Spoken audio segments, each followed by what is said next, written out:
Session start करते हैं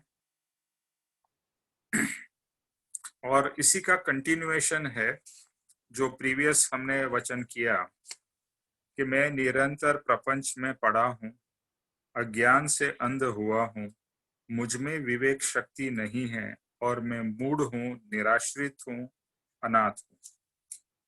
इसके बाद में वो क्या कहते हैं, निरागी परमात्मा, अब मैं आपकी, आपके धर्म की और आपके मुनि की शरण ग्रहण करता हूँ। मुझे अभी रियलाइज हुआ है कि मैं निराश्रित हूँ, अनाथ हूँ। और आप हाँ, माल तो आ रहा है, जा रहा है, दोनों ही थोड़ा है। आपको कितना चाहिए? तो अभी मुझे रियलाइज हुआ कि मेरा कोई नहीं है और मैं निराश्रित हूँ। जब तक ये निराश्रित हूँ, अनाथ हूँ ऐसा भाव नहीं होगा, तब तक आप सच्चा शरण किसी का स्वीकार नहीं सकते हो, क्योंकि आपको लगेगा कि आई एम केपेबल, मुझे किसी की जरूरत नहीं है। लेकिन जब भी आप बहुत ही बेबस हो जाते हो, ऐसा लगता है कि मैं कुछ नहीं कर पा रहा हूँ, मेरी सब शक्ति और मेरा जो भी मेरे पास है वो कोई मेरे काम नहीं आ रहा है, तभी अनाथ का एहसास होता है। जैसे कोई अनाथ बच्चा होता है, वो आप सोच लीजिए बेचारा, अगर छोटा अनाथ बच्चा हो तो वो कितना मिजरेबल फील कर रहा होगा, माँ बाप नहीं, कोई नहीं, मेरा कोई ध्यान रखने वाला नहीं। तो उस समय उसके जैसे कैसे भाव होते होंगे, वैसे ही भाव बड़े बड़े संतों को हुए जब भी उनको रियलाइज हुआ कि मेरा कोई नहीं है और मैं जिनको अपना मान रहा था वो भी, भले उनके भाव अच्छे हो, लेकिन वो भी मेरे मदद में ऐसे समय में नहीं आ पाते हैं।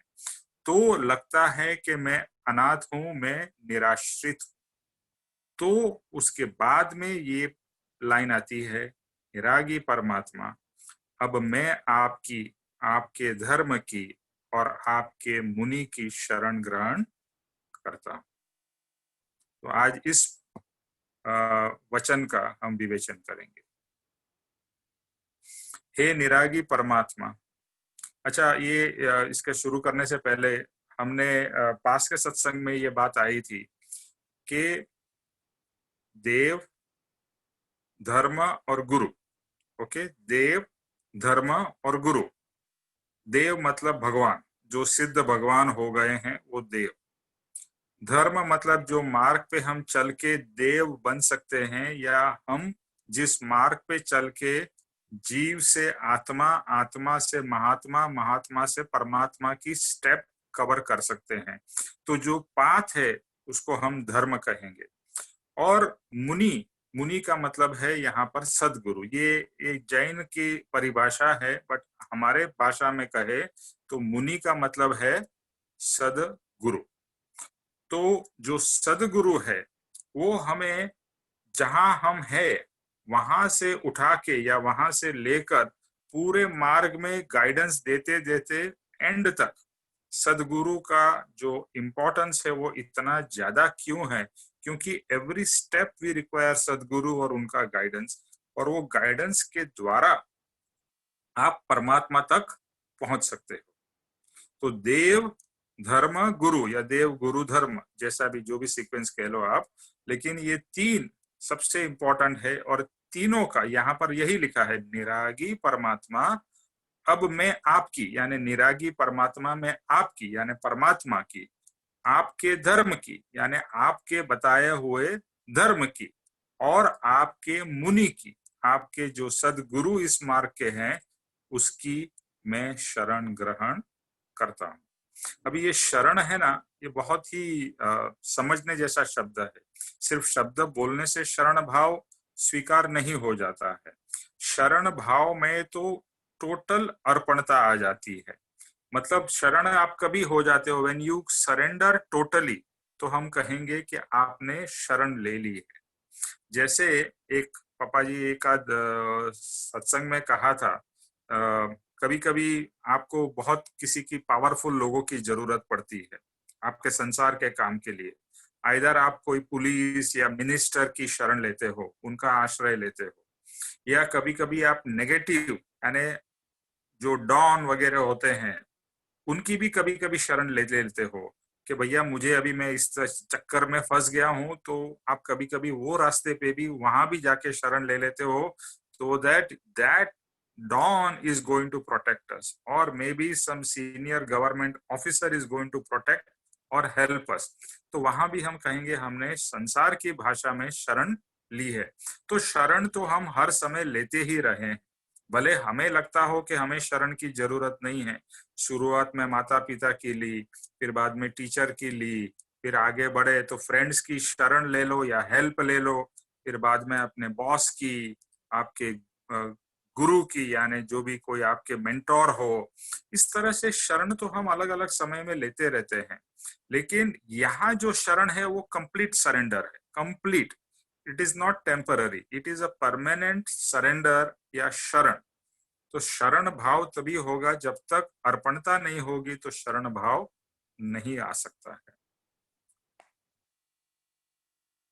हे निरागी परमात्मा, अरिहंत या सिद्ध प्रभु, आपको आपके गुण करके जो लोग बरोबर पहचानते हैं और आपको जैसे प्राप्त है ऐसे आंशिक कुछ प्रकार के गुण जिनको प्रकट हुए हैं, ऐसे उनको हम मुनि कहेंगे। तो निरागी परमात्मा, यहाँ पर लिखा है ना, निरागी परमात्मा। निरागी परमात्मा का मतलब क्या होता है कि जो राग से रहित है, और जो राग से रहित होगा वो द्वेष से भी रहित होगा। ये ध्यान रखना है, जहां राग है वहां द्वेष है, जहां द्वेष है वहां राग है। तो जनरली राग ही हमारे द्वेष का कारण है। एक सिंपल थियरी है कि आप अगर किसी को चाहते हो या अगर आपको बहुत कोई प्रिय है, तो उसकी वजह से, वो राग की वजह से आपको द्वेष हो। एक सिंपल एग्जांपल ले लीजिए, आपको आपके बच्चे के प्रति राग है और किसी ने वो बच्चे को मारा या कुछ भी हार्म किया, तुरंत आपको द्वेष होगा। किसके प्रति? जिसने आपके राग वाले बच्चे को कुछ हार्म किया। तो राग जहां है वहां द्वेष होता ही है। अगर वही बच्चा जिसके ऊपर आपको बहुत राग है, वो अगर आपकी बात नहीं सुनता है, तो द्वेष उत्पन्न होता है। तो राग और द्वेष की एक जोड़ी है, जहां राग वहां द्वेष, और जहां राग नहीं, निरागी, वहां द्वेष भी नहीं। जब भी आपको किसके प्रति भी राग न हो, तो किसी के प्रति द्वेष भी नहीं होगा। तो द्वेष को एक्चुअली मिटाने का अगर हम प्रयत्न करें, राग को मिटाना डिफिकल्ट है क्योंकि राग तो प्रिय चीज है, लेकिन द्वेष जो है वो नेगेटिव है। तो उसको मिटाने का अगर हम प्रयत्न करेंगे, तो द्वेष को मिटाते मिटाते फिर हम राग पे भी आ सकेंगे। लेकिन जो परमात्मा है वो तो राग, द्वेष, अज्ञान, ये सबसे मुक्त हो चुके हैं। तो जिनको राग ना हो उनको कर्म बंधन ही नहीं होगा। हमें कर्म बंधन इसीलिए होता है कि हमें कुछ न कुछ चीजों के प्रति राग है। किसी को पैसे के प्रति राग होगा, किसी को बिजनेस में राग होगा, किसी को घर का राग होगा, किसी को परिवार का राग होगा, किसी को पति का या बच्चे का। तो राग तो न हो ऐसा पॉसिबल नहीं। तो राग होता ही है, और जहां राग है वहां पर द्वेष मौजूद। तो कहते हैं निरागी परमात्मा, अरिहंत या सिद्ध प्रभु, अलग अलग नाम है परमात्मा के, जो सिद्ध हो गए, जो सब कर्म से मुक्त हो गए, जो परम शुद्ध हो गए हैं, ऐसे निरागी परमात्मा आपके गुण को जिसने बराबर पहचान लिया है। मैंने तो आपके गुण को पहचाना नहीं है, लेकिन किसने पहचाना है? जो मुनि है, जो सदगुरु है, जो आपके बताए हुए मार्ग पे चल रहे हैं और आपके जो गुण है उन्होंने पहचाने हैं और अनुभव भी किए हैं, ऐसे मुनि या सदगुरु का हमें बहुत इंपॉर्टेंस है। क्योंकि भगवान तो ऊपर पहुंच गए हैं, यानी मोक्ष में पहुंच गए हैं, तो भगवान तो हमारे लिए नीचे नहीं आएंगे, वो तो पॉसिबल नहीं है। तो हमारे लिए नीचे, यानी आज हमारी धरती पर या हमारे समक्ष कौन है? तो वो है मुनि या सदगुरु। तो इसीलिए सदगुरु वो भगवान का ही रूप है। जब ये आपको सदगुरु भगवान लगेंगे तो आपकी प्रगति बहुत फास्ट होगी। और सदगुरु और भगवान में अगर भेद रहेगा, तो कृपाणु देव का ही वचन है कि जब तक सदगुरु और भगवान आपको एक रूप नहीं लगते हैं, तब तक आपका प्रोग्रेस बहुत स्लो होगा। और सदगुरु ही आपको भगवान लगे, लगना ही चाहिए, बोलने से कुछ नहीं होता है। मुझे अगर जब तक मुझे ये फीलिंग ना हो और जैसे आपको वो भगवान लगे, जैसे आपको पता है पुराने जमाने में क्या कहते थे, पति परमेश्वर। तो बोलने से पति को परमेश्वर नहीं होता था, लेकिन पति रियल में अगर परमेश्वर स्वरूप लगे तो अलग बात है। अभी यहाँ पर पति की बात नहीं हो रही है, यहाँ तो सदगुरु की बात हो रही है। पति तो कैसे हो वो तो आप सब जानते हैं, तो पति की बात नहीं कर रहे हैं यहाँ पर। सदगुरु, या इस केस में जैसे मेरे लिए पापा जी है तो पापा जी, या और किसी के लिए और कोई हो तो जैसे वीटा जी के लिए भाई श्री है, तो वो सदगुरु। तो सदगुरु जो है वो सदगुरु परमात्मा स्वरूप जब भी लगेंगे तो परमात्मा स्वरूप क्यों लगेंगे, क्योंकि यहाँ पर जैसे बताया कि परमात्मा के गुण उनमें प्रकट हुए हैं, इसीलिए उनको परमात्मा स्वरूप हम कह सकते हैं। It is not wrong, it is not out of foolishness कि हम उनको परमात्मा कह रहे हैं। नहीं, उनमें परमात्मा के गुण प्रकट हुए हैं, इसीलिए उनको भी परमात्मा कह सकते हैं। भले संपूर्णतः से सब गुण प्रकट 100% नहीं हुए हैं, लेकिन फॉर एग्जाम्पल उनमें भी शांति बहुत है, उनमें भी प्रेम अद्भुत है, उनमें भी आनंद और प्रमोद भाव बहुत है। तो जैसे भगवान में 100% है, उसमें कम है, लेकिन हमारे से तो काफी ज्यादा प्रकट हुए। तो अब उनके पास से यानी सदगुरु के पास से हम धर्म ग्रहण करेंगे। आपने जिस प्रकार से पुरुषार्थ किया है, उस पुरुषार्थ की रीत से वह मुनि आगे बढ़ रहे हैं। तो यहाँ पर संबोधन किसको किया है, निरागी परमात्मा। ये लाइन है ना, निरागी परमात्मा, अब मैं आपकी, आपके धर्म की और आपके मुनि की शरण ग्रहण कर रहा हूं। तो ये डायलॉग किसके साथ में हो रहा है, मेरा और परमात्मा से मेरा और भगवान से, सदगुरु से नहीं हो रहा है। तो तभी भगवान को हम क्या कह रहे हैं, कृपाणु देव क्या कह रहे हैं भगवान को, कि आपसे हम दृढ़, उनके पास से, सॉरी, ये जो सदगुरु है उनके पास से हम धर्म ग्रहण करेंगे, क्योंकि जैसा पुरुषार्थ आपने किया है भगवान, वैसे ही पुरुषार्थ करके ये हमारे सदगुरु, हमारे मुनि उसी मार्ग पे काफी आगे तक बढ़े हुए हैं। और आपने जैसे बताया हुआ स्टेप है वैसे ही वो फॉलो कर रहे हैं, और उसकी वजह से वो परम शांत रसमय धर्म पूर्ण सत्य है, पूर्ण सत्य है, वह जीव को अंदर से श्योरिटी होती जाती है।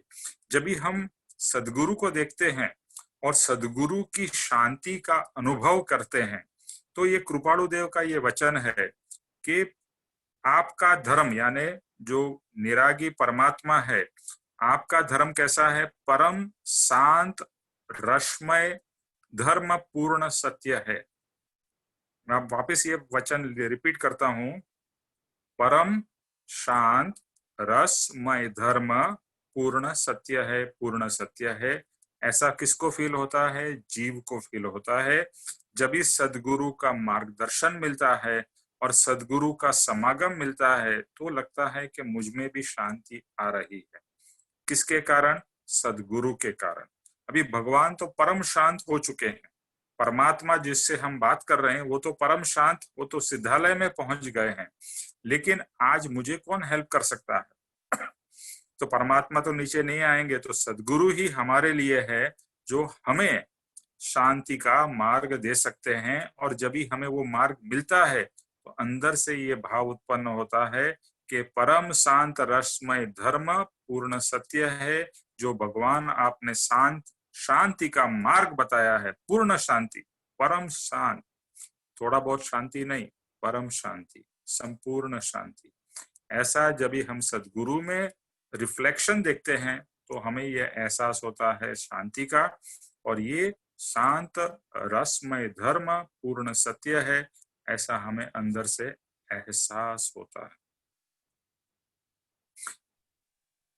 हे निरागी परमात्मा, आपने जो धर्म किया है उसी तरह की आत्म धर्म की आराधना तुम्हारे मुनि अभी कर रहे हैं, और इसलिए उनको जो सच्चा परिणाम मिला है उसके लिए आपको आपने प्ररूपिया हुआ धर्म वह परम सत्य है, परम सत्य है, ऐसा विश्वास होता है। तो अभी वापिस यहाँ पर ये क्या कह रहे हैं कि जो जिस तरह से आपने आत्मधर्म की आराधना की है वो मुझे किस में दिखाई दे रही है, मेरे सदगुरु में दिखाई दे रही है। देखो, sadguru is your idol, he is your, जैसे कहते हैं ना, आपके कोई भी चीज में, जैसे कोई बिजनेस करता है तो मे बी उसके लिए अंबानी आइडल होगा या टाटा या बिरला आइडल होंगे, तो दे आर फॉलोइंग। जैसे स्पोर्ट्स, कोई क्रिकेट खेलता है तो सचिन तेंदुलकर या विराट कोहली या Dhoni, they will be the idol. So we always follow the idol. हमें कोई ना कोई, जब भी हम भगवान को भी हम फॉलो करते हैं तो they are our ideal, they are idol and our ideal, दोनों ही। तो हम उनको फॉलो करते हैं।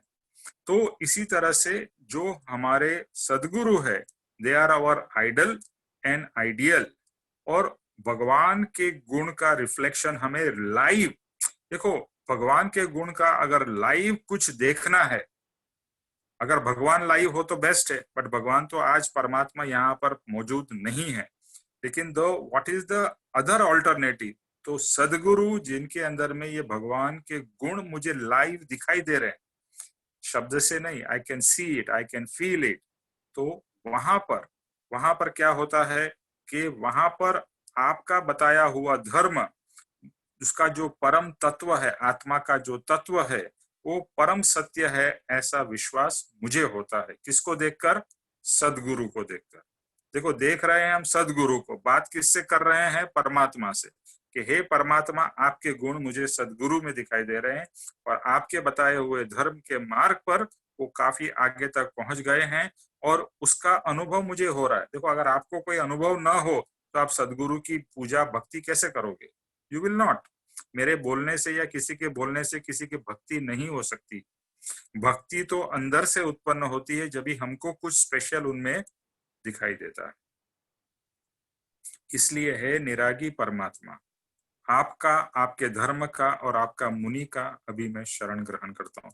तो जब भी ये मुझे रियलाइज हो रहा है, जब भी मुझे ये फील हो रहा है, अनुभव हो रहा है, तो ये वचन निकलता है कि हे निरागी परमात्मा, आपका, बिकॉज आपने ये मार्ग अल्टीमेटली बताया किसने है? आपने।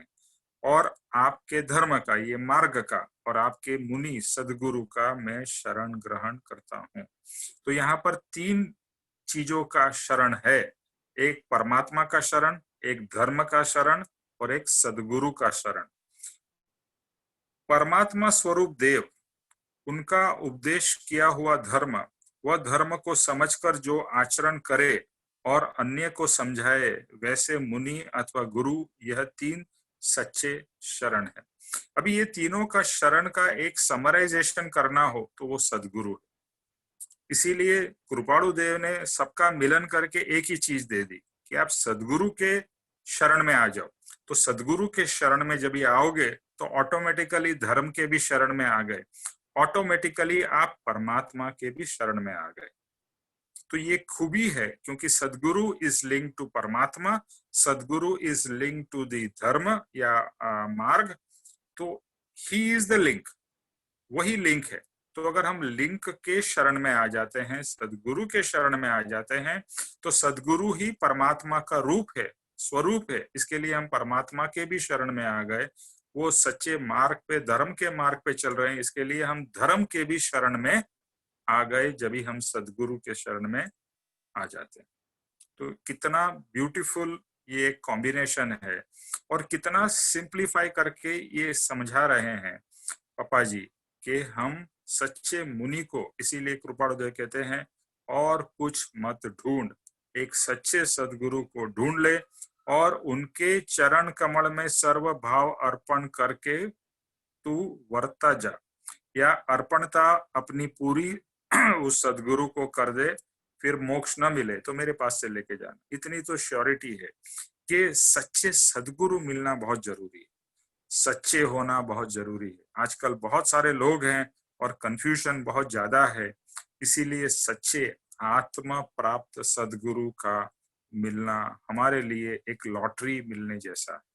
अगर वो मिल गए तो करोड़ों की लॉटरी से भी ज्यादा आपकी आपका भला हो। अनंत काल की परिभ्रमण के अंदर घूमने फिरते हर एक भाव के अंदर कुछ न कुछ जीव पुण्य उपार्जन करता ही जाता है। हम पाप भी करते हैं, हम पुण्य भी करते हैं, बराबर है। शायद पाप ज्यादा करते हैं लेकिन पुण्य भी करते ही हैं। जानते अनजानते पुण्य भी हमारा होता जाता है। दूसरों को देखकर समझ के या बिना समझ के जीव धर्म की कोई ना कोई शुभ क्रिया तो अवश्य करता ही है और उस कारण पुण्य संचित होता है। जैसे बचपन से हमने माँ बाप को देखा, दूसरे लोगों को देखा कि लोग मंदिर में जा रहे हैं, पूजा पाठ कर रहे हैं, गलत नहीं है, उससे भी पुण्य का उपार्जन तो आप कर ही रहे हो। मतलब दूसरे को देखकर भले समझ हो या ना हो, बट वो पूजा पाठ, धर्म, लोगों की सेवा करना, लोगों की मदद करना, ये सब पुण्य का उपार्जन आपका होता ही जाता है। और इस भाव में, अगले भाव में, उसके बाद वाले भाव में, इस तरह से पुण्य का भी सिंचन हो रहा है, पाप का भी हो रहा है। यहाँ पर अभी पुण्य की बात हो रही। तो हर एक भाव में कुछ ना कुछ तो हम पुण्य करते ही हैं, हर कोई करता है, भले उसको पता हो या ना पता हो। उस पुण्य से जीव को कोई बड़ा कल्याण का कारण होता नहीं है, क्योंकि जो जो पुण्य बढ़ता जाता है वैसा संसार अच्छा होता जाता है। अभी प्रॉब्लम क्या है ये पुण्य की, कि ये पुण्य जैसे जैसे बढ़ता जाता है वैसे एक्चुअली कल्याण होने के बजाय अकल्याण हो जाता है। जैसे कि पुण्य जब भी बढ़ जाता है तो आपके पास में बहुत ऐशो आराम, धन संपत्ति, मतलब वैभव बहुत बढ़ जाता है।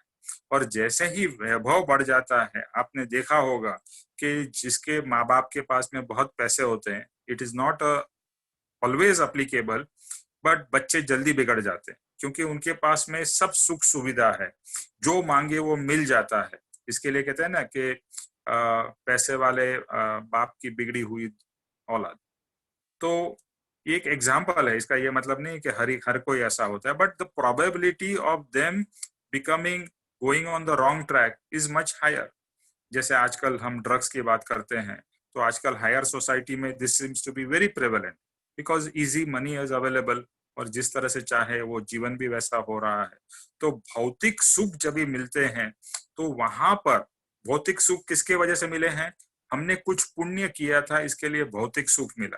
लेकिन भी जो पुण्य किया उसके वजह से जो भौतिक सुख मिला, लेकिन वह हमारे लिए पाप का कारण बनता है। कैसे? कि संसार अच्छा होता है और जिसके पास में पैसा और बड़ा पावर हो, जैसे आज के नेता को देख लो, तो क्या कोई भी नेता ऐसा होगा जिसको घमंड ना होता हो? It's impossible. उसको हाथ में जितना पावर है उतना घमंड, उतना मान, अभिमान और सत्कार भी मिलता है। जहां जाओ, आओ आओ आओ, हार पहनाएंगे, चरण छुएंगे, क्या ना क्या करेंगे। तो वहां पर अंदर से मान अभिमान बढ़ता जाता है। तो ये जो पुण्य है वह पाप अनुबंधी पुण्य कहलाता है, जो हमें अत्यंत अच्छा संसार दे सकता है पर आत्मा नहीं दे सकता। जैसे बहुत सारे लोगों से अगर आप धर्म की बात करो तो वो बोलेगा, अरे मुझे धर्म की क्या जरूरत है, मैं अच्छा हूँ, आई हैव नो प्रॉब्लम्स, पैसा है, ये है वो है, खा पी रहा हूँ, मजे कर रहा हूँ, मुझे धर्म क्यों चाहिए? तो उनको लगता है धर्म तभी करना चाहिए जब भी कोई प्रॉब्लम।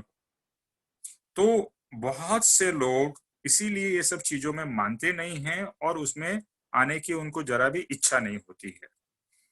तो ये पुण्य कैसा है, इसके बारे में हमने, है ना, एग्जाम्पल्स पहले भी दिए थे। मैं ये वापिस यहाँ पर आया है, इसके लिए मैं रिपीट करता हूँ। ये पुण्य है पाप अनुबंधी पुण्य। पाप अनुबंधी पुण्य यानी पुण्य तो है, लेकिन कैसा है? पाप का, यानी इस पुण्य की वजह से मुझे पाप का उपार्जन होता है, और जो पाप का उपार्जन होगा मतलब मैं पाप के कर्म बांधूंगा और अल्टीमेटली मैं दुख चाहे इस भाव में या अगले भाव में मुझे मिलेंगे। तो जो भी आपको आज दुख मिल रहा है वो आइधर पाप अनुबंधी पुण्य का है या पाप अनुबंधी पाप का है। तो ये पाप अनुबंधी पुण्य तो आप समझ गए होंगे कि पुण्य का उपार्जन है, पुण्य का उदय है, और उस वजह से मेरे पास में मनी है, पावर है, and I get out of control और मैं सब गलत काम करने लगता हूँ। तो पुण्य का उदय और अभी अनुबंध यानी जो आप बंधन कर रहे हो वो पाप का कर रहे हो। इसके लिए इसको कहते हैं पुण्य अनुबंध, सॉरी, पाप अनुबंधी पुण्य। और दूसरा जो है, ये चार अलग अलग है। इसके बाद में जो नेक्स्ट है जो हमें चाहिए वो हम पहले डिस्कस करते हैं, फिर वापस इस पॉइंट पे आते हैं। दूसरा मैं एग्जांपल बता ही देता हूं अभी, कि दूसरा होता है पाप अनुबंधी पाप। पाप का उदय है, बहुत प्रॉब्लम में आप हो, जैसे आप मूवीज वगैरह में देखते हो, खाने पीने के प्रॉब्लम्स है, ये प्रॉब्लम्स है, वो प्रॉब्लम्स है, और वो बच्चा या वो हमारा एक्टर क्या बन जाता है, डॉन बन जाता है, गुंडा बन जाता है, मर्डरर बन जाता है, चोर बन जाता है। तो पाप का सिचुएशन था, उदय पाप का था, और फिर उसी में से उसका क्या आगे बढ़ा, वो पापी हो गया, यानी वो गुंडा बन गया, मवाली बन गया, whatever you want to call it, और सिर्फ पाप के ही कर्म और करता रहा। तो पाप का उदय था, और उस समय उसके भाव और बिगड़ गए, और वो पापी बन गया, या गुंडा बन गया, या स्मगलर बन गया, वॉट एवर। तो पाप अनुबंधी पाप, पाप है और अनुबंध भी पाप का है। ओके, अभी जो बेस्ट बेस्ट है वो है पुण्यानुबंधी पुण्य। अल्टीमेटली ज्ञानी पुरुष हमें पता है कौन से मार्ग पे लेके जा रहे हैं, पुण्यानुबंधी पुण्य। पहले उसका पढ़ लेते हैं कि शरीर अच्छा हो, धन संपत्ति अच्छी हो, समाज के अंदर बड़ा नाम हो वगैरह, ऐसे पुण्य के कारण जीव को अभिमान मान, उसके वजह से पाप अनुबंधी होता है। एक तरफ से धर्म की वजह से पुण्य मिलता है, और दूसरी तरह से अहम भाव और मान भाव होता है। तो वो क्या है, वो पाप अनुबंधी पुण्य। अनुबंध का मतलब है पूंछ, एक समझने के लिए कि आपकी जो पूंछ है, यानी जो अल्टीमेट है, वो पाप है। पाप अनुबंधी पुण्य, उदय पुण्य का है, काम आप पुण्य का कर रहे हो, भाव आपके पाप के हैं। ओके, दूसरा पाप अनुबंधी पाप, पाप का उदय है, पाप के काम भी कर रहे हो, पाप के भाव भी कर रहे हो, तो पाप और पाप। और तीसरा है पुण्यानुबंधी पाप। जैसे आप देखते हो कि कोई बहुत ही खराब सिचुएशन में है, और उसको खराब काम भी शायद करने पड़ रहे हैं। जैसे हमने एग्जाम्पल में काफी बार कहा है कि एक वैश्या होती है जो मंदिर उसके घर के बाजू में है, और वो भले नाच गाना और उसके जो भी कस्टमर्स को एंटरटेन कर रही है, लेकिन उसका भाव हमेशा मंदिर और जो पुजारी भजन कर रहा था उसी में लगा रहता था। तो काम एक तरीके से कहे तो पाप का है, उसका उदय पाप का है, लेकिन उसके भाव अच्छे हैं, पुण्य के हैं। तो पाप अनुबंधी, सॉरी, पुण्य अनुबंधी पाप, अनुबंध पुण्य का है। अल्टीमेटली वो आगे जाके वो वैश्या को पुण्य का उपार्जन होगा, या आत्मा का मार्ग मिल सकता है। और जो लास्ट है पुण्यानुबंधी पुण्य, आज आपके पास में पैसा है, घर संपत्ति अच्छी है, बाल बच्चे, कोई ज्यादा प्रॉब्लम्स नहीं है, यानी आपको पुण्य का उदय है। जैसे आप कोई गरीब को देखो, उसके कंपैरिजन में आप कहोगे पुण्य का उदय है।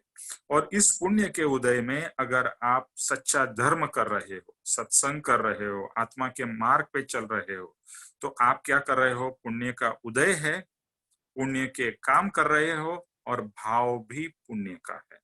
तो वहां पर पुण्यानुबंधी पुण्य का उपार्जन हो रहा है। और ये पुण्यानुबंधी पुण्य, पुण्यानुबंधी पुण्य, ये जो साइकिल चलती जाएगी, अल्टीमेटली आपको मोक्ष तक लेके जाएगी। तो ये चार अलग अलग है। यहाँ पर जो मेन वर्णन हो रहा है वो पुण्यानुबंधी पाप, सॉरी, पापानुबंधी पुण्य। बहुत पैसा है, बहुत धर्म कर रहे हैं, बहुत सुख है, लेकिन कार्य पाप के हो रहे हैं, मान अभिमान और बाकी सब भी दूसरा सब हो रहा है।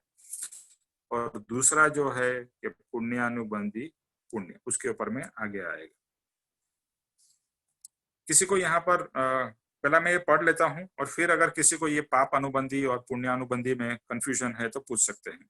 ऐसे कितने ही भवों तक चलता रहता है, और फिर कोई भव में अचानक ऐसा बन जाता है कि बहुत बड़ा दुख का कारण होता है। अच्छे अच्छे कर्म भी होते हैं, अच्छा घर संसार भी अच्छा चल रहा है, ऑल ऑफ अ सडन कोई पाप का उदय होता है। बहुत ऐशो आराम है, बहुत धन संपत्ति है, लेकिन बिजनेस में बहुत बड़ा लॉस हो जाता है। तो जीव को विचार आता है कि ऐसा क्यों हुआ। जो सच्चे सोचने वाले होंगे उनको विचार आएगा कि ऐसा मेरे पास में इतना पैसा था, ये सब कुछ था, और मेरे को बिजनेस में इतनी बड़ी नुकसानी क्यों आई।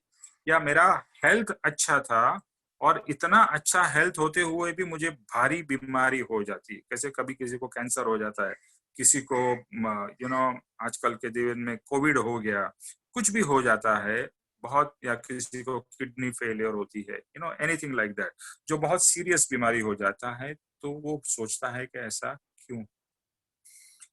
तो कुछ सच्चा मुझे मिल जाए तो अच्छा है। उस समय उसकी खोज, अगर वो सही डायरेक्शन पे सोचेगा तो उसकी खोज सच्ची तरह पे या राइट डायरेक्शन पे जाएगी, और उसको तभी लग सकता है कि मुझे अगर सच्चा मार्ग मिल जाए। क्योंकि क्यों ऐसा भाव क्यों उत्पन्न हुआ? क्योंकि सब कुछ अच्छा होते हुए भी बड़ा कुछ पाप का उदय हुआ या बड़ा अशुभ हो गया, और उसके वजह से ये थिंकिंग प्रोसेस शुरू होती है। धर्म तो वर्षों से मैं करता था, बहुत ऐशो आराम और वैभव भी था, तो ये करोड़ों रुपए चले कैसे गए? अगर मैं धर्म कर रहा था, धर्म से पुण्य का बंधन हो रहा था, तो ऐसा क्यों हुआ? तो ये प्रश्न आता है जीव को। इतना विचार जीव को आए तब वो सत्य को ढूंढने निकलता है। अगर जेन्युइनली, जैसे पापा जी का एग्जांपल का है, पापा जी को तो कोई लॉस भी नहीं हुआ था, बट पापा जी को हमेशा जो भी बिजनेस करते थे उसमें उनको बहुत प्रॉफिट और सक्सेस मिलता था।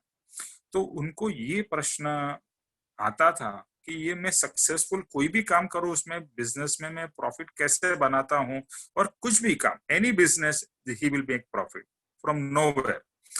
तो तभी उनको ये प्रश्न आया कि is it because of my intelligence, is it because of my hard work, is it because of my पुण्य कर्म, क्या है?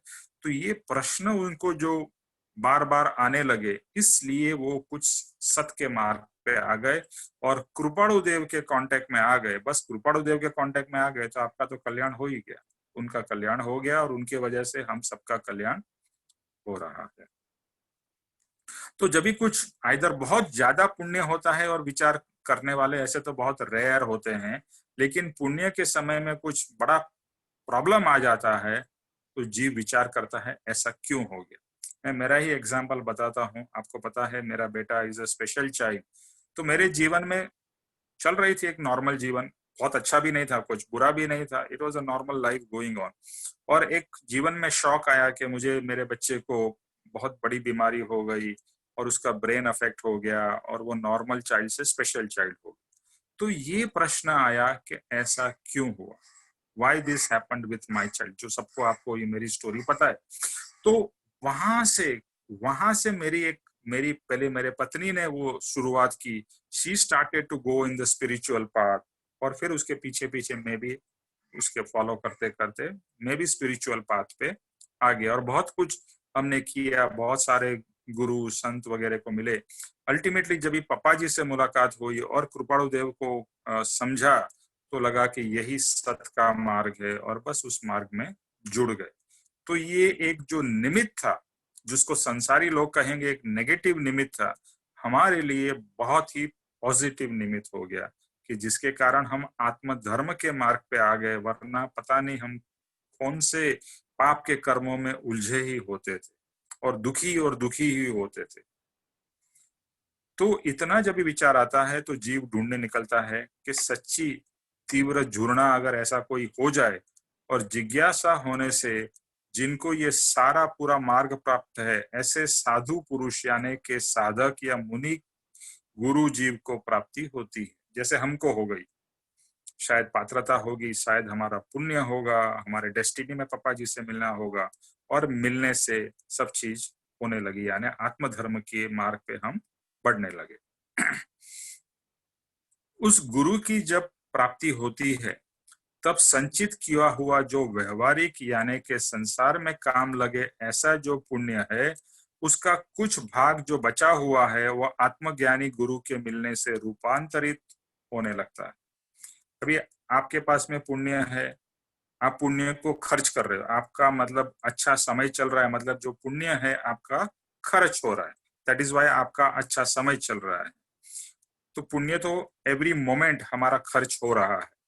लेकिन अगर ऐसे कोई सद्गुरु मिल जाते हैं तो वह जो हमारा संचित यानी बचाया हुआ जो पुण्य हमारे पास है, तो वो गुरु के मिलने से वो रूपांतरित हो जाता है। वह पुण्य पाप अनुबंधी में से पुण्यानुबंधी पुण्य में कन्वर्ट हो जाता है। तो आज तक वो पुण्य तो था, वो पुण्य हमारा क्या था, हम संसार में उसको यूज कर रहे थे, संसार में डूबे हुए थे, तो वो पुण्य जिसका हमारा उदय था उसका एक्चुअली पाप अनुबंधी कर्म में कन्वर्ट हो रहा था। अभी सद्गुरु मिल गए, तो सद्गुरु मिलने के पश्चात जो हमारा पुण्य था, सद्गुरु की कृपा से, उनके गाइडेंस से, वह पाप अनुबंधी कर्म पुण्यानुबंधी कर्म में कन्वर्ट हो गया। यानी गुरु के मार्गदर्शन से अभी हम आत्मा धर्म के यानी पुण्य उपार्जन, जो आत्म कल्याण का उपार्जन हो, वैसे मार्ग पे हम बढ़ने लगे। और जीव को विश्वास आ जाता है कि अब तक जो कुछ किया था उससे ज्यादा सच अब मिला है। और जब भी सच्चे सद्गुरु मिल जाता है और सच्चे मार्ग की प्राप्ति होती है, तो लगता है कि जो अब तक मैं सच सोच रहा था या सच मान रहा था, उससे रियल में अभी मुझे सच की प्राप्ति या सत्य की प्राप्ति हुई है। बुद्धि और हृदय, आत्मा, बुद्धि यानी ये हमारा ब्रेन, और हृदय, हृदय को हृदय कहो या आत्मा कहो, वो एक ही है, वेरी क्लोज बाय। आत्मा कहो या हृदय को, आज के समय में हम हृदय को आत्मा कहेंगे, आत्मा को हृदय कहेंगे तो चलेगा। वह दोनों का भेद पड़ जाता है। फिर वहां पर बुद्धि और हृदय का भेद पड़ जाता है। बुद्धि से जो कुछ समझ में आता था उससे कुछ अलग समझ में आता है, पर पता नहीं चलता। अभी हमारा हृदय, जैसे जैसे कोई व्यक्ति प्रेम में होता है ना, तो प्रेम हृदय से होता है, बुद्धि से नहीं होता है। ये तो आप सब लोग जानते हैं। संसारिक प्रेम भी हो तो उसमें हृदय आता है, बुद्धि नहीं आती। बुद्धि हो तो प्रेम नहीं हो सकता है। बुद्धि से अगर कोई करेगा तो वो प्रेम नहीं होगा और कुछ होगा, वो कंप्रोमाइज होगा, एडजस्टमेंट होगा, अरेंजमेंट होगा, लेकिन प्रेम नहीं हो सकता। लेकिन जहां भी प्रेम आएगा तो वहां पर हृदय आ ही जाएगा। Your heart has to get involve, तो ही प्रेम, क्योंकि प्रेम का भाव हृदय से होता है, बुद्धि से नहीं होता है। तो आज तक हम बुद्धि और हृदय हमारा एक ग्रुप चल रहा था, लेकिन अभी यहाँ पर सेपरेशन हो गया, बुद्धि अलग हो गई और हृदय अलग हो गया। और अभी हम बुद्धि से ज्यादा हृदय की सुनने लगे। पहले हम बुद्धि की ही ज्यादा सुनते थे, लेकिन अभी हम हृदय के मार्ग पे आए हैं तो हृदय की बात सुनने लगे हैं। और जब भी हृदय के मार्ग पे चलते हैं तो बुद्धि को समझ में नहीं आता है। हमें अंदर से कुछ अच्छा लग रहा है, बट बुद्धि को समझ में नहीं आ रहा अच्छा क्यों लग रहा है, तो बुद्धि कंफ्यूज हो जाती है। तो ऐसा काफी बार होता है, आपको कुछ अनुभव होता है but you can not explain it, because explain करने में बुद्धि लगती है, पर बुद्धि को तो वो अनुभव है नहीं, इसके लिए बुद्धि कुछ एक्सप्लेन नहीं कर पाती है और वो गोड़ गोड़ उल्टा सीधा बोलती है। तो जीव को आत्मा की आवाज खबर नहीं पड़े ऐसा नहीं होता। तो ये जो हृदय की आवाज है वही आत्मा की आवाज है। तो यहाँ कहते हैं कि आत्मा की आवाज आपको पहचान नहीं आए, ऐसा लगेगा आपको, लेकिन आप बहुत ही शांत भाव से अगर हो जाओगे तो आपको हृदय की आवाज या आत्मा की आवाज सुनाई देने लगेगी। हमको आत्मा की आवाज पता है क्यों नहीं सुनाई देती है, क्योंकि हमारा बुद्धि ओवर वर्क कर रहा है, हमारा मन ओवर वर्क कर रहा है। इसके लिए वो आत्मा बेचारा सप्रेस्ड, या ये जो हृदय है वो सप्रेस्ड हो जाता है। लेकिन अगर आप मन को, चित्त को शांत करोगे, इसके लिए कृपाणुदेव और सभी ज्ञानी पुरुष कहते हैं कि मन को शांत करो, चित्त को शांत करो, तो आत्मा प्रकट होगा। क्यों प्रकट होगा? क्योंकि आत्मा की आवाज आप सुन सकोगे, वरना तो आपकी आत्मा की आवाज आपके संसार के कोलाहल में गुम हो जाती है। तो आपको, अगर आप सच्चे मार्ग पे आ गए, सद्गुरु मिले, तो आपको आत्मा की आवाज की पता न चले ऐसा नहीं होगा, यानी आपको पता चलेगा।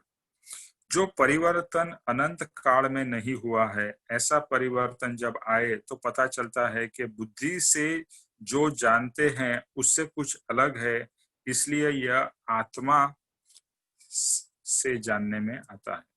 तो जब भी ये फीलिंग होती है, ये रियलाइजेशन होती है, कुछ अनुभव होता है, ऐसा अनुभव जो आप वर्णन नहीं कर पाते। जैसे बताया, वर्णन करने के लिए बुद्धि का उपयोग करना पड़ता है, और वो वर्णन आत्मा का है, हृदय का है। दैट्स व्हाई यू से ना, I am in love but I can not I cannot tell you.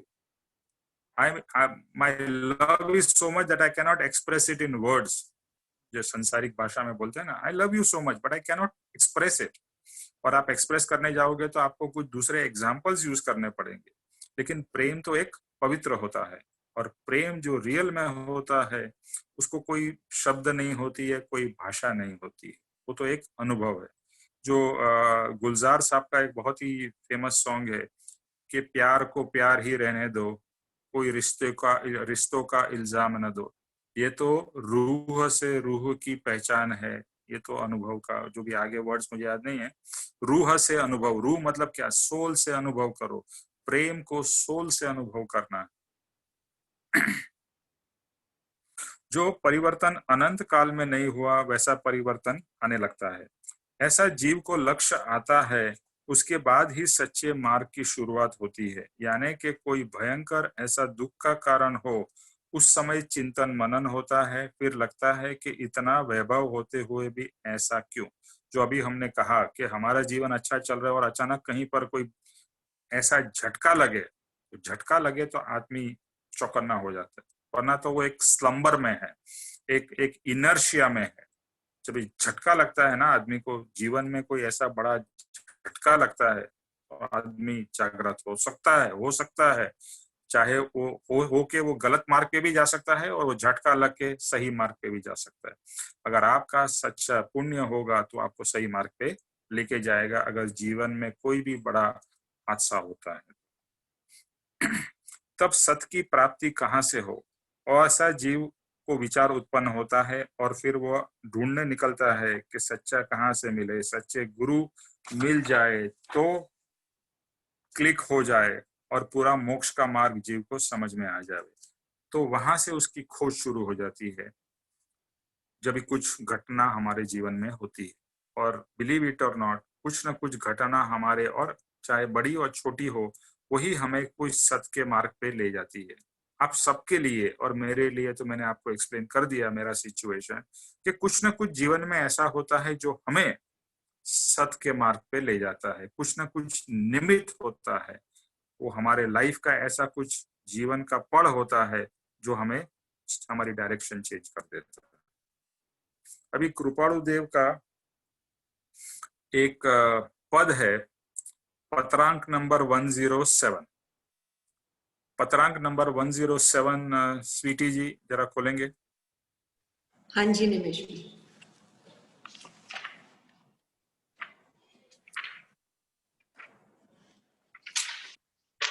और जिनके पास में वचनामृत है वो लोग भी 107 पत्रांक बोल सकते हैं।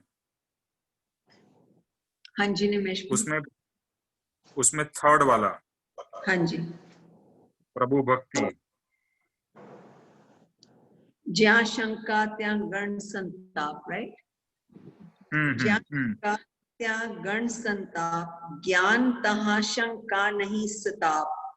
प्रभु भक्ति त्या उत्तम ज्ञान, प्रभु मेळवा गुरु भगवान। गुरु ओळखवा घट वैराग्य, ते उपजवा पूर्वित भाग्य। तेम नहीं तो कहीं सत्संग, तेम नहीं तो कहीं दुख रंग। ओके, सो ये आप भाई वो उस पे 7 नंबर पे तो नहीं आ रहा है। 107 नंबर पे नहीं है वो पेज पर, 107 पेज नंबर पर नहीं है। पेज नंबर नहीं, 107 नंबर का चैप्टर है, चैप्टर नंबर 107, पत्रांक 107। एनीवे, आप चिंता मत करिए, मैं उसके ऊपर कवर कर रहा हूँ। पेज नंबर नहीं है सुनीता जी, वो चैप्टर नंबर है, यानी पत्रांक नंबर है। तो ये जो लोक पुरुष संस्थाने कहो, इस पद में परम कृपाणु देव ने आत्मज्ञान कहाँ से मिलेगा और कैसे मिलेगा उसका पूरा प्रोसेस बताया है। तो प्रभु भक्ति, वहां उत्तम ज्ञान। किसी का माइक म्यूटेड है। स्वीटी जी आपका माइक म्यूटेड है। Okay, you can mute it. Okay, so प्रभु भक्ति, वहां उत्तम ज्ञान। अब तक जो कोई धर्म की आराधना की है वह प्रभु को बिना पहचाने की, तो भी पुण्य तो मिला है, तो प्रभु भक्ति वहां उत्तम ज्ञान, फिर प्रभु कैसे मिले, यानी प्रभु भक्ति वहां उत्तम ज्ञान। तो प्रभु की भक्ति अगर सच्ची तरह से हो, लेकिन कब सच्ची तरह से हो कि जब भी सच्ची तरह से अगर हम प्रभु को पहचान सके। परमात्मा को जब तक पहचाने नहीं तो उनकी भक्ति तो सच्ची पूरी तरह से तो नहीं हो सकती है, एक इमेजिनरी भक्ति होगी। तो प्रभु भक्ति वहां उत्तम ज्ञान, यानी सही मायने में सही तरीके से प्रभु की भक्ति हो, वह उत्तम ज्ञान का कारण है। प्रभु मिलने के लिए गुरु भगवान। अभी प्रभु की भक्ति करने के लिए पहले प्रभु को पहचानना है, और प्रभु को पहचानने का क्या मार्ग है? एक ही मार्ग है। प्रभु को आप डायरेक्टली जान पहचान नहीं सकते हो। तो कोई कहेगा ऐसा कैसा पॉसिबल है, इतने भव हो गए, इतने हजारों लाखों करोड़ों साल और भवों हो गए, फिर भी आज तक हमें परमात्मा की प्राप्ति नहीं हुई है। यही दिखाता है कि अब तक हमने सच्चे परमात्मा की भक्ति जिस तरह से करनी चाहिए थी वो नहीं की, यानी परमात्मा को ही पहचाना नहीं था। तो प्रभु मिलने के लिए गुरु भगवान, प्रभु की प्राप्ति गुरु भगवान। यहाँ पर गुरु के बाद में क्या लिखा है कृपाणु देव ने? गुरु भगवान। गुरु कैसे हैं? भगवान स्वरूप है। को गुरु को भगवान समझकर मानने में आए तो प्रभु की प्राप्ति हो, और जब तक सच्चे गुरु की प्राप्ति न हो तब तक कल्पित प्रभु ही रहेंगे। तो गुरु को भगवान अगर हम समझेंगे तो गुरु अगर आपको सच्ची में भगवान रूप लगे, देखो एक तो है कि शब्द से आपने समझ लिया गुरु भगवान, लेकिन फिर बाद में जब भी गुरु से समागम हो, गुरु को देखे, गुरु का फोटो देखे, गुरु से बातचीत करे, तो कहीं ना कहीं झलक आपको उनकी भगवान रूप दिखाई दे सकती है, अगर आपकी सच्ची पात्रता है और आपका और उनका कुछ कनेक्शन होता है। तो सच्चे गुरु की जब तक प्राप्ति नहीं होगी तब तक भगवान हमारे लिए एक इमेजिनरी कल्पित रहेंगे। जैसे हमने राम के बारे में स्टोरी सुनी है, कृष्ण के बारे में स्टोरी सुनी है, उनकी बहुत सारी किताबें पढ़ी है, लेकिन साक्षात तो भगवान को जाना नहीं है और भगवान से तो पर्सनली हम मिले नहीं है। पर इसीलिए कृपाणुदेव बार बार एक ही चीज कहना चाहते हैं कि गुरु भगवान मिल जाए, यानी साक्षात प्रत्यक्ष सदगुरु मिले, उसमें आप भगवान का रिफ्लेक्शन देख सकोगे। अगर वो सच्चे होंगे तो, that's a condition is very important, वो सच्चे होने चाहिए। तो भगवान का रिफ्लेक्शन, प्रतिबिंब भगवान का आपको किसमें दिखाई देगा? सदगुरु में।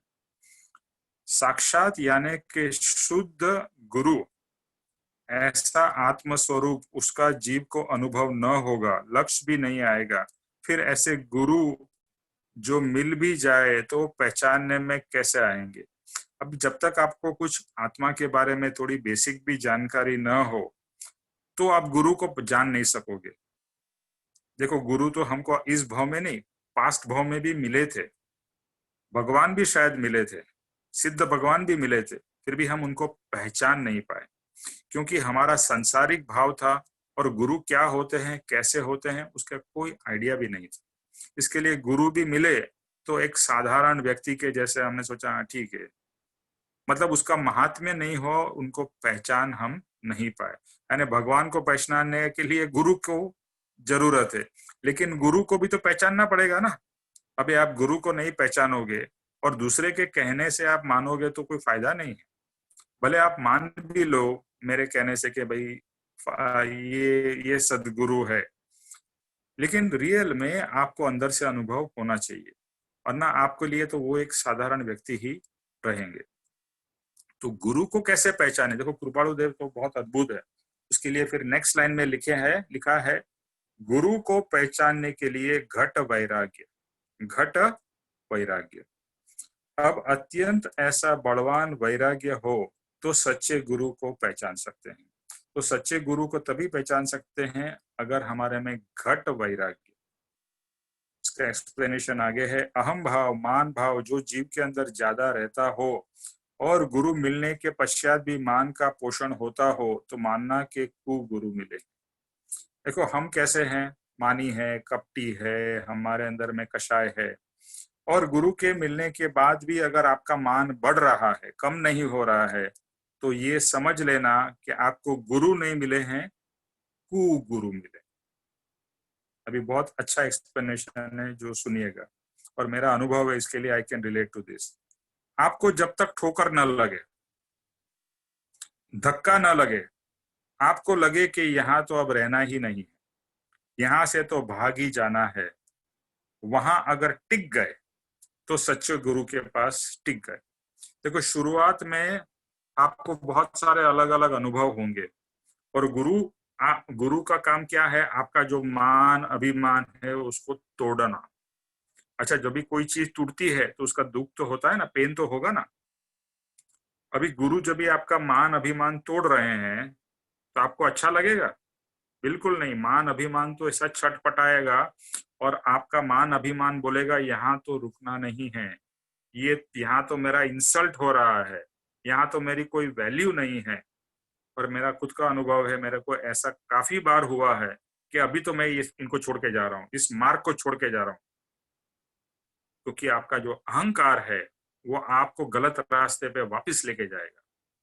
क्योंकि आपको हमेशा क्या चाहिए? मान सम्मान चाहिए, और गुरु को तो मान अभिमान आपका तोड़ना है, तो कभी आपको मान देंगे भी। और मेरा एक्सपीरियंस ऐसा है कि पापा जी, मेरा एक्सपीरियंस बता रहा हूँ, स्टार्टिंग में तो मुझे बहुत बढ़ावा मिलता था तो ऑब्वियसली इधर भी अगर आपको बढ़ावा मिले, आत्मधर्म में भी, तो अभी आपका मान बढ़ने लगता है। संसार के अंदर ही ऐसा होता है, ऐसा नहीं, यहाँ भी होता है।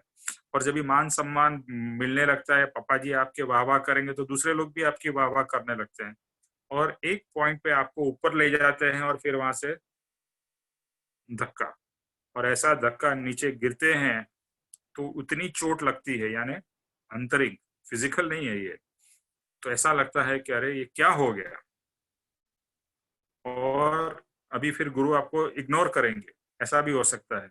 गुरु आपको देखे ही नहीं, आपको भाव ही ना दे, आपसे बात भी ना करे, जैसे बोला आपको टोटली इग्नोर करे, तो आपको बहुत धक्का लगेगा कि अभी तो मेरे को इतना अच्छा वो करते थे, अभी क्या हो गया। उस समय आपके अंदर के भाव ऐसे होंगे कि मुझे तो यहाँ एक समय के लिए भी नहीं रहना है।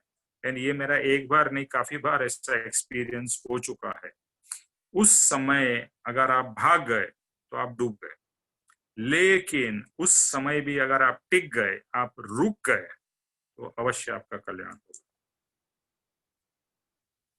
तो अगर आप भाग गए, अच्छा, और अगर कुगुरु होंगे, जो सदगुरु नहीं होंगे, और अगर आप समझो चले गए, तो कुगुरु होगा, उसको तो संख्या में लोग कम हो तो उसको पसंद नहीं है ना, उसको तो अपनी संख्या बढ़ानी है कुगुरु को। तो वो तो आपके पास वापिस आएंगे और कहेंगे कि भाई तू वापिस आ जा, मेरी गलती होगी, गुरु ऐसा बोलेंगे। अगर गुरु ऐसा बोलते हैं और तुमको वापिस इस कारण बुलाते हैं, तो समझ जाना वो सच्चे गुरु नहीं है। सच्चे गुरु को तो आपका कल्याण कल्याण का भाव है। अगर आपका मान बढ़े तो आपका अकल्याण हो रहा है, वो गुरु सोचते हैं। और कुगुरु सोचेगा यार चलो भाई उसका कल्याण हो रहा है, लेकिन मेरी तो संख्या बढ़ रही है। और जहां आपको मान मिलेगा, बोलेंगे आइए सेठ जी, आइए सेठानी, आइए सो एंड सो, और आपका बड़ा बड़ा वो होता रहे, आपको अच्छा तो लगेगा ही। और जहां नहीं होगा, और जब भी हो रहा था और अचानक नहीं होगा, तो आपको बहुत बड़ा प्रॉब्लम आएगा।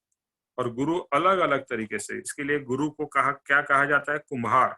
कुम्हार जो घड़ा बनाता है, कि कभी कभी आपको थपथपाएंगे, कभी कभी आपको प्रेम करेंगे, और कभी कभी थपाथप मारेंगे भी। तो गुरु, जैसे हम बच्चे को कैसे बड़ा करते हैं? सिर्फ प्रेम ही करते हैं, कभी डांटते नहीं है, डांटते भी हैं, कभी मारते भी हैं, सब कुछ करते हैं, तब जाके बच्चे राइट डायरेक्शन में जाते हैं। तो सिर्फ प्रेम रहेगा तो बिगड़ भी सकते हैं। तो हमारा माँ बाप की तरह और कोई टीचर हो तो एक्सपीरियंस तो होगा ही, या आपके कोई एम्प्लॉइज हो तो आपके एम्प्लॉइज को कभी डांटते नहीं है? डांटते हो ना, उसको प्रेम भी करते हो, उनकी प्रशंसा भी करते हो, कभी डांटते भी हो। तो अलग अलग तरीके से। लेकिन ये क्या है? धर्म का मार्ग है, और धर्म के मार्ग पे क्या है? आप स्व इच्छा से आए हो, तो आपको लगेगा अरे मुझे मुझे ऐसा क्यों मेरे साथ में बिहेव किया, बस, और आप सोचोगे भागो यहाँ से। बट अगर आप टिक जाते हो, that point is very critical, आप नहीं भागते हो, वहां रुक जाते हो, और वो फेस से पास हो जाते हो। जैसा हीरा घिस रहे हैं ना, ऐसा गुरु आपको घिस रहे हैं, पॉलिश कर रहे हैं। पॉलिश में पेन होगा, फ्रिक्शन होगा, होने दो, वहां रुके रहो, सच्चे गुरु के पास रुके रहो तो अवश्य कल्याण। तो शुरुआत में गुरु के वचन आपको भयंकर कठोर भी लग सकते हैं, कड़क भी लग सकते हैं, पर काफी समय तक उनके चरण की सेवा हो तो फिर वह वचन अत्यंत ऐसे सुखकर लगते हैं। इसलिए प्रभु मिलाने के लिए गुरु भगवान, गुरु मिलने के लिए घट वैराग्य। और ये सब जब ही होगा, ये प्रोसेस में आपका वैराग्य भी बढ़ रहा है, क्योंकि जैसे आप सच्चे गुरु के पास होगे तो भले आप गुरु को पहचाने हो या न पहचानो, और जो भी संसार की चीजें आपके जीवन में हो रही है, तो गुरु का ऐसा कुछ प्रताप होता है तो आपके अंदर में वैराग्य का बीज उत्पन्न होकर बढ़ने लगता है। लेकिन अगर आप बढ़ने को और उसको बढ़ावा दोगे तो, वरना कभी आप वहां से भाग गए। ऐसे बहुत सारे लोग आते हैं जो मार्ग में आते हैं, पापा जी के बाद छोड़ दिए, कृपाणु देव के भी कांटेक्ट में ऐसे बहुत सारे लोग आए और चले गए। लेकिन जिन्होंने उनको सच्ची तरह से जान लिया, वो ऐसा नहीं था कि कृपाणु देव भी उनके शिष्य को कुछ कठोर शब्द नहीं बोलते थे, लेकिन शिष्य को इतना प्रेम था कि उनके कठोर शब्द भी वो अच्छे लगते थे उनको, वो भी एकदम प्रेम से वो ग्रहण करते थे। तो अगर चरण की, सच्चे गुरु की चरण की सेवा हो तो फिर वह वचन अत्यंत सुखकार लगते हैं। जो पहले वचन हमारे मान अभिमान के कारण हमें भयंकर और कठोर लग रहे थे, अभी वही वचन हमें मीठे भी लगते हैं, क्योंकि हम जानते हैं कि गुरु तो हमारे पिता समान है और पिता ने हमारे को कुछ कहा वो मेरे कल्याण के लिए, so you are happy about it. इसलिए प्रभु मिलने के लिए गुरु भगवान, और फिर गुरु भगवान मिले और उसके बाद में जो चेंजेस आते हैं, फिर सच्चे गुरु आपको भगवान स्वरूप लगने लगते हैं। और फिर गुरु मिले तो क्या लिखा है, प्रभु मिलने के लिए गुरु भगवान, गुरु मिलने के लिए घट वैराग्य। जो इस काल में कोई भी कारण से अत्यंत बलवान वैराग्य हो तो गुरु पहचानने में आएंगे, वह न हो तो पूर्व की कोई आराधना तो हो सकती। अभी गुरु को जैसे बताया, कोई आपके जीवन में बहुत बड़े प्रॉब्लम हो जाए, वैराग्य ऑटोमेटिकली, जैसे आपका कोई बहुत ही क्लोज फैमिली मेंबर का इंतकाल हो जाए, तो बहुत क्लोज अगर आप उनसे है तो जिसे स्मशान वैराग्य कहते हैं, स्मशान वैराग्य उत्पन्न होता है। लेकिन अगर वो स्मशान वैराग्य के समय में और उस वैराग्य के समय में आपका गुरु से समागम हो जाए तो आप समझ लीजिए आपका कल्याण हो गया। ऐसा एक पर्सन का नाम नहीं लूंगा, उनके हस्बैंड की डेथ हो गई इन यंग एज में, वो लेडी की, और she was passing through a very very tough time. और फिर कोई एक हमारे मुमुक्षु उनके कांटेक्ट में आए, जैसे ही व्यवहार से मिलने गए थे, ऑब्वियसली जिसका पति at a young age passed away, real है। तो उस मुमुक्षु ने कुछ थोड़ी बात की, सत्संग की और पापा जी से मुलाकात कराई। यू सी, जैसे ही पापा जी से उनकी मुलाकात हुई और पापा जी के समागम में आए तो उसका पूरा जीवन चेंज हो गया। आज ही मेरे उनसे बात हुई थी, and she is so devoted to पापा जी, मतलब वो एकदम मतलब पूरी मीरा है, मतलब पूरी डिवोटेड है, भक्त है। मतलब उसके जीवन में जो इतनी बड़ी घटना हुई, जो वैराग्य का ऑब्वियसली कारण था, वो वैराग्य बिकेम पॉजिटिव। तो पॉजिटिव यहाँ जो लिखा है ना, घट वैराग्य, जब भी वैराग्य घट घट हो जाए, यानी बहुत वैराग्य आ जाए। कुछ संसार में बहुत, जब भी देखो वैराग्य पता है कभी उत्पन्न होता है, जब भी आपके जीवन में कुछ बहुत नेगेटिव हो जाता है तो आप सोचते हो कुछ नहीं चाहिए, जैसे किसी की डेथ हो या बड़ा नुकसान हो या कोर्ट के कोई बड़े केस हार जाओ, आपका घर नीलाम हो जाए, आप रास्ते पे आ जाओ, एक्सट्रीम सिचुएशंस, तो वो घट वैराग्य, ऐसा वैराग्य हो। वैराग्य आइदर फोर्स्ड हो सकता है सिचुएशन होने की वजह से, या आपके अंदर में ऐसी योग्यता हो तो अलग बात है, या फिर उसके वजह से आपको गुरु का समागम होता है। घट वैराग्य, कृपाणु देव ने यहाँ लिखा है कि गुरु मिडवा, गुरु पहचानने के लिए घट वैराग्य।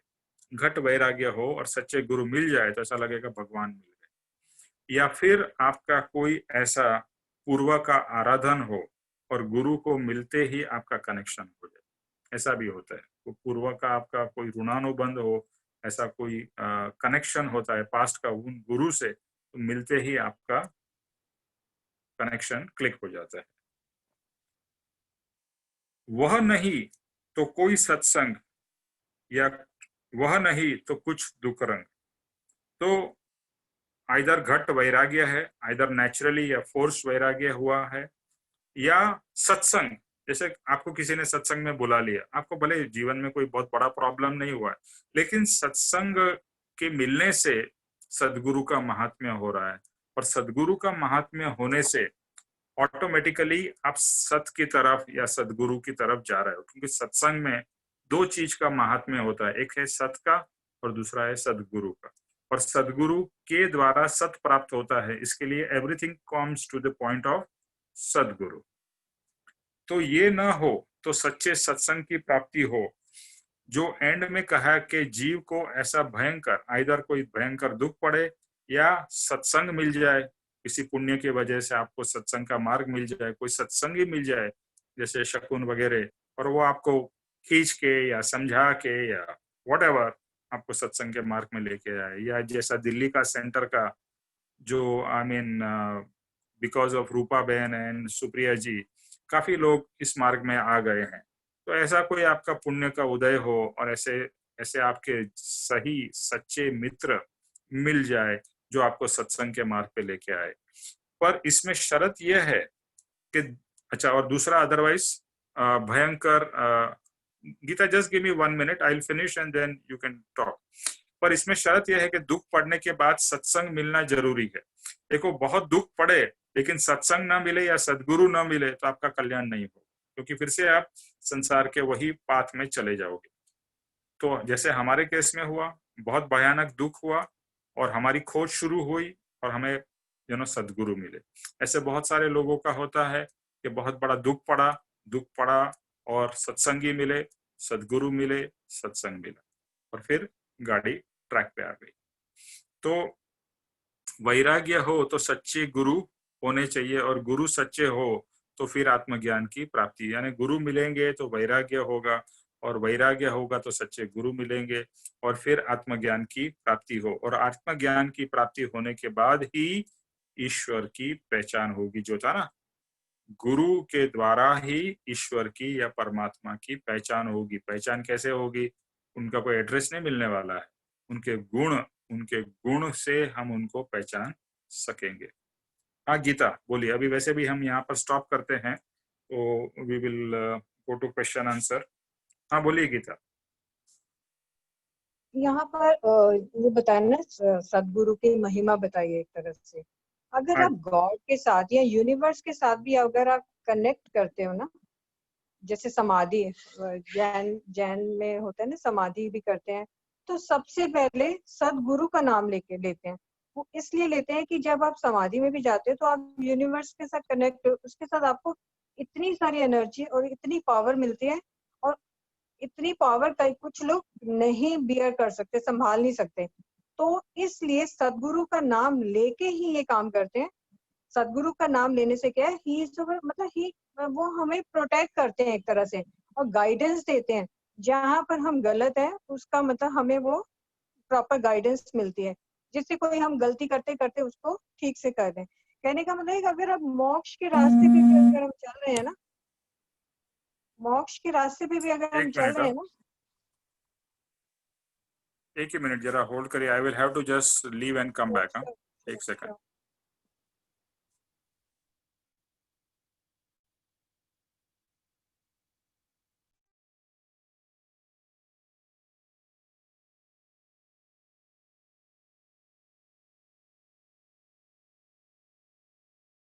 हाँ गीता सॉरी बोलिए। अगर मोक्ष के रास्ते पे भी चल रहे हैं उसके लिए प्रॉपर गुरु की गाइडेंस बहुत जरूरी है। गुरु के बिना आप कहीं पे भी नहीं पहुंच सकते। गुरु के बिना आपको मतलब वो ज्ञान जो है गुरु देंगे तभी आपको पता लगेगा कि आप कहाँ जा रहे हो। कई बार क्या होता है, आदमी क्या होता है बिना गुरु के ध्यान करता है, पूजा करता है, जो पहले काफी टाइम से हम लोग करते आए, कहने का मतलब। प्रॉपर गाइडेंस नहीं थी, कुछ नहीं था, क्रिया कर रहे थे, सब कुछ कर रहे थे, लेकिन ज्ञान जो था वो तो गुरु से मिलने के बाद ही पता लगा। कहने का मतलब ये है कि गुरु का हमारा गुरु ही इज लाइक आवर प्रोटेक्शन, एक तरह से हमें मिलती है उनकी। दूसरा उनकी गाइडेंस मिलती है।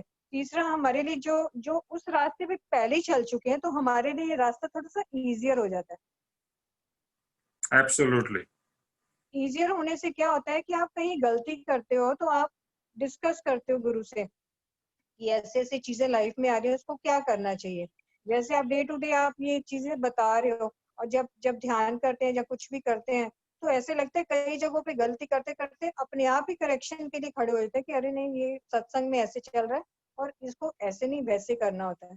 तो कहने का मतलब ये है कि गुरु के बिना, वो एक है ना कि गुरु गोविंद दोनों खड़े काफे लागू, क्योंकि गुरु के बिना आप भगवान को नहीं पा सकते, गॉड तक नहीं पहुंच, यूनिवर्स तक नहीं पहुंच सकते। आप यूनिवर्स तक पहुंचने के लिए गुरु का हाथ जो है हमारे सिर पे होना बहुत जरूरी है।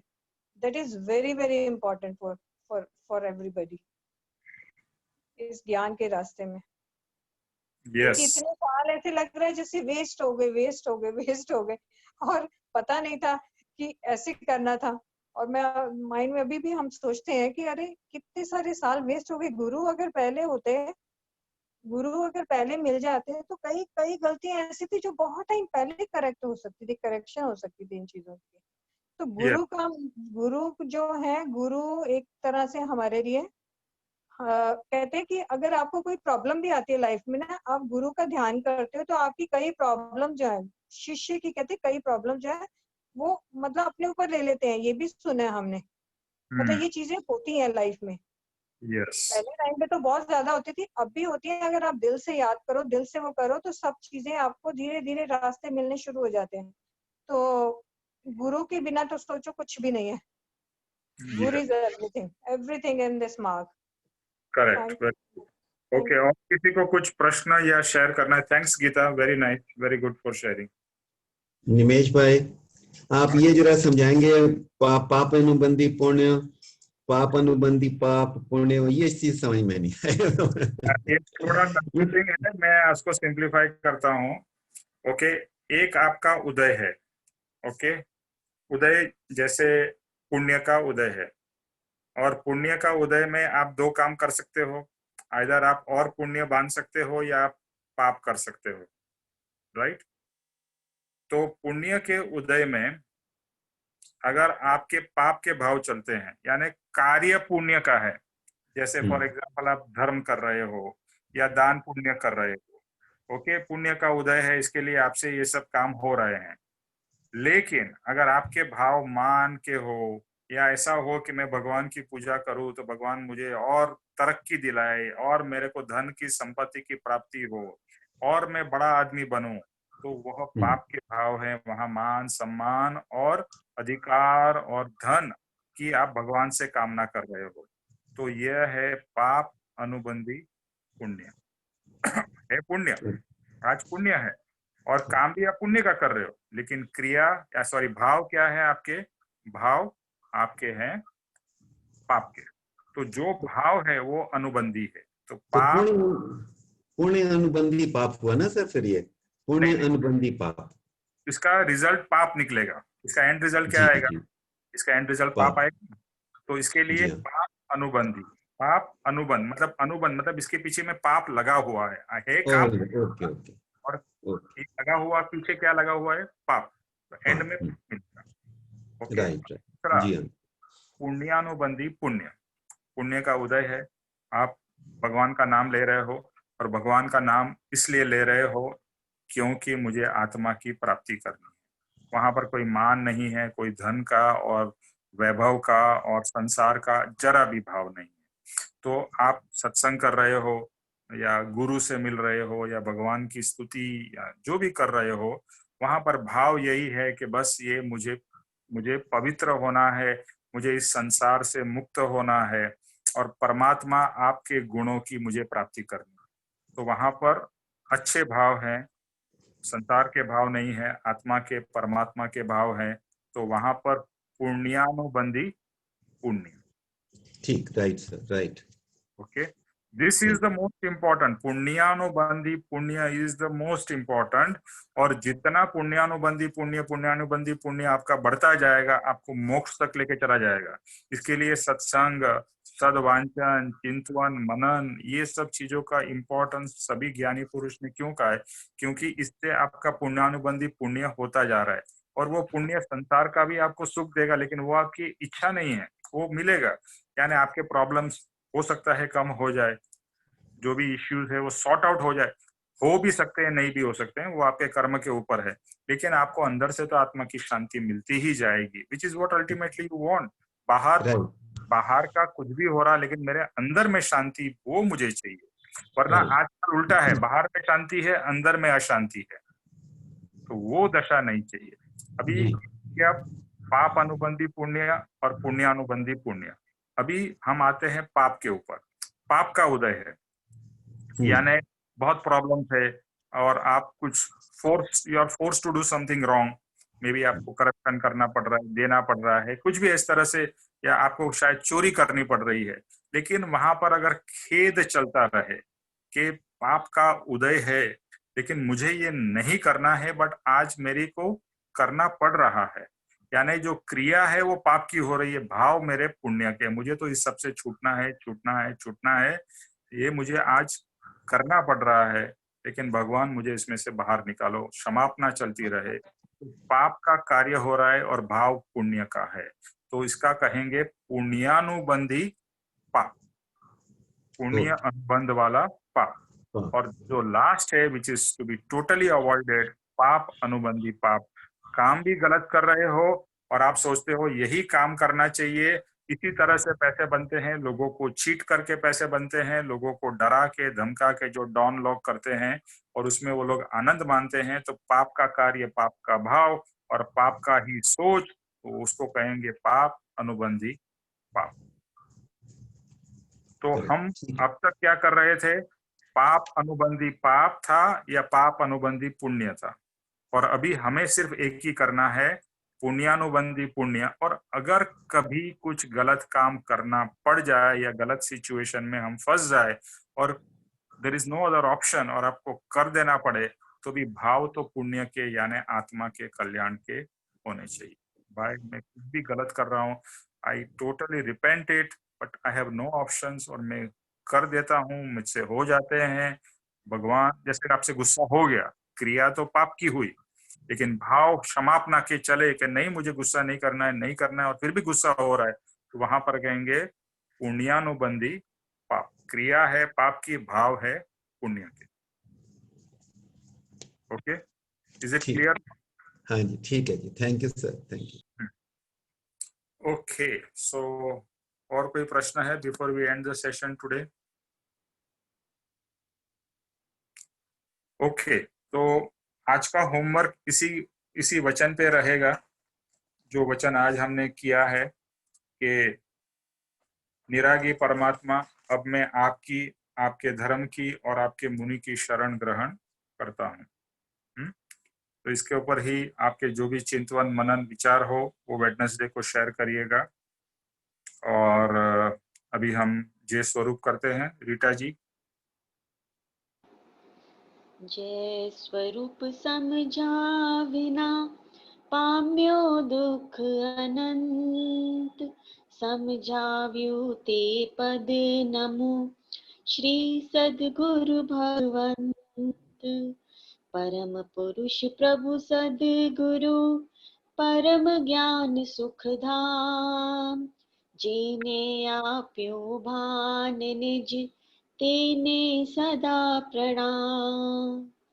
देह छता जैनी दशा वर्ते देहातीत, ते ज्ञानी ना चरण मा हो वंदन अग्नि।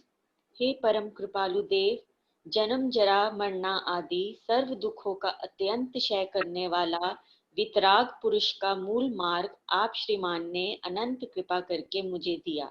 उस अनंत उपकार का प्रत्युपकार करने में मैं सर्वथा असमर्थ हूँ। फिर आप श्रीमान कुछ भी लेने में सर्वथा निसप्रिय हैं। जिससे मैं मन वचन काया की एकाग्रता से आपके चरणाविंद में नमस्कार करता हूँ। आपकी परम भक्ति और वितराग पुरुष के मूल धर्म की उपासना मेरे हृदय में भव प्रयत्न अखंड जागृत रहे, इतना मांगता हूँ। वह सफल हो, सफल हो, सफल हो। ओम शांति शांति शांति। त्रिलोक के नाथ की जय हो। जय हो। परम जय हो। प्रभु देव की जय हो। सदगुरु जय हो। देव की जय हो। जय हो। आज के आनंद की जय हो। जय हो। सर्व मुमुक्षुओं के परमार्थ पुरुषार्थ और भक्ति की जय हो। जय हो। जय हो। जय हो। सबका कल्याण हो, सबका कल्याण। जय सद्गुरुदेव जय सद्गुरुदेव वंदन। निमेश भाई। जय सद्गुरुदेव वंदन। जय थैंक यू सद्गुरुदेव। निमेश भाई, thank you. Thank you. Savita ji किधर है अपना हीरो? जय सद्गुरुदेव वंदन निमेश भाई। जय सद्गुरुदेव। उसका वीडियो नहीं आ रहा है? नहीं आ रहा, एक मिनट। हाँ हाँ बेटा, कैसा है? देखो uncle, very good, very good uncle, thank you, thank you. आपका थैंक चेहरा, यू अंकल, थैंक यू, आपका चेहरा देख के बहुत अच्छा लगता है। Thank you, thank you uncle, thank you बेटा, thank you, thank you everybody. Thank you. Thank thank you.